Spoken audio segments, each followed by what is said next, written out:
I get a lot of questions asked all the time from potential clients to my clients themselves.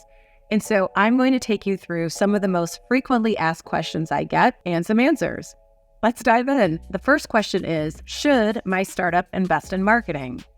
Well, the short answer is you probably already are doing some marketing. And by marketing, I mean not just what you're putting out into the world, but your company name, the way that you present your slides, even the colors that you choose and the font that you're using. And of course, like what you talk about when you're talking about your product, your service, your solution. So it's hard to start a company without doing some marketing unless you're not talking to anyone or telling anyone about it, which probably isn't a good idea. So if you're wondering, well, what should I do? The most important thing you can do when starting to think about marketing is start with your target audience. The more you understand about the audience or the person that you're going to be selling your product to, the more powerful and the better and the stronger your marketing will be. So before you dive in and spend any money on websites and social posts, sit down and talk to as many people as you can who fit the target audience that you're planning to go after. I'm back with the second question today, and this one is, should my startup use short form video content? Well, if you didn't watch the first question answer, I would say go back and watch that. And why is that? Well, the answer to this question depends on your target audience.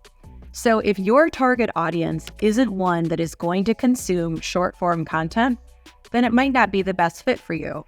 Now, with that being said, I think it's hard to find any audience that you're selling to that isn't in some way, shape, or form consuming short form video content.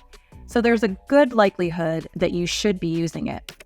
More important than that is the type of content or what you're talking about in that short form content.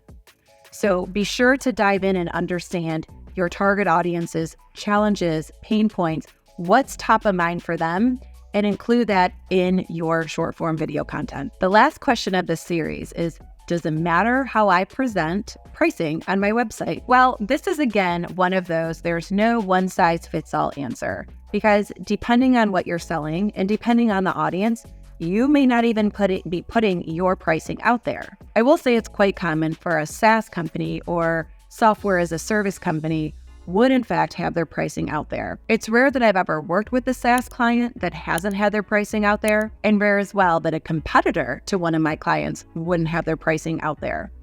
Now, depending on if you're the most expensive offering or a value offering, that may determine how you present your pricing or if you decide to gate your pricing or put it out there.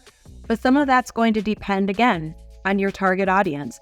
So unfortunately on this one, I don't have a one size fits all, but if you do want to talk through your pricing strategy or your digital go-to-market strategy, be sure to set up a 15-minute introductory call, and one of the Arch Collective team members can talk to you about your pricing concerns.